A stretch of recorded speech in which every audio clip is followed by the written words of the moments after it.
Actually, I guess you can now. I don't know what you want. We got like 6 switches here, so I'd say don't touch the black ones. Okay, that's not it. You can leave that one out. What's that one? Okay, no, turn off the. Yeah, there you go. That's good right there. That's fine. It's awesome. Still see you guys. You can slide. Okay, so as you can see, this thing says computer basics. That's basically what this is. And we're just going to go over a couple of the early computers as well as some of the input and output devices for the computers. I hear that I won't be seeing you guys next week, so we'll get some of this done now. Okay, so a brief history of computers.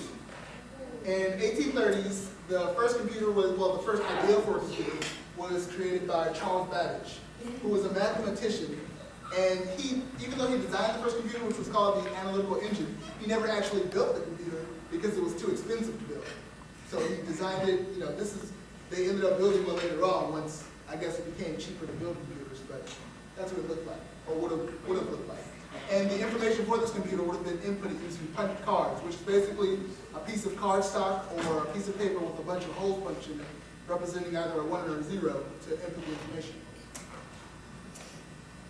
Basically, the second computer was built in 1930. It was built by Mr. Vannevar Bush, and it was a mechanically operated computer called the differential analyzer. And he built his first model in England, and later on he built more across the country, like 3 more at least. And then he ended up coming to America and building some for some of the American colleges. Then they were basically gigantic calculators. I mean, see all this stuff back there in the background? That's basically the entire computer, but all it did was calculate numbers. So it's really useless. It's like what you have probably at school. You do the same thing now. And this one was built in 1939 by John, I can't say that name. You guys can say it. Yeah. Okay, I just heard it like 7 different ways, and it was probably all wrong. So he built this one.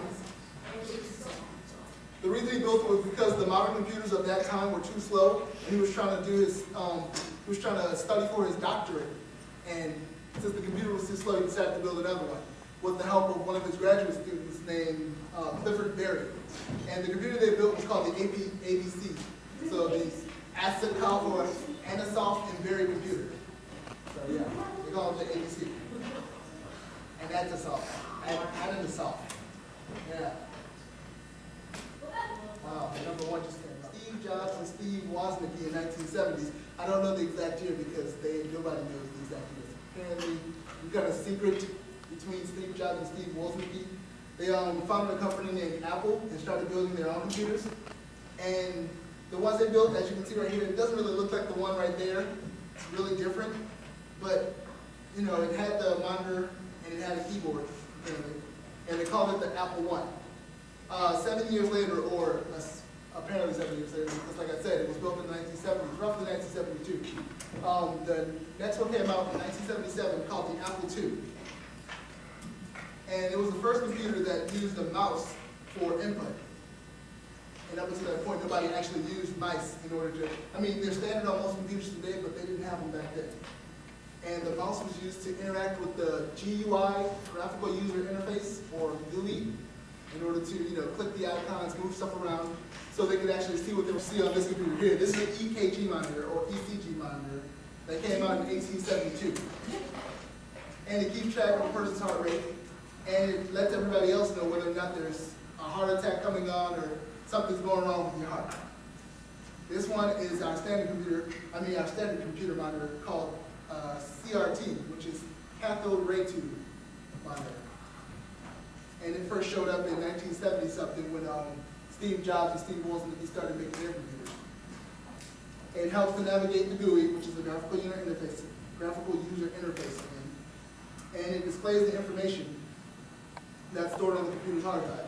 And this would be considered an output device, since you get information out of the computer.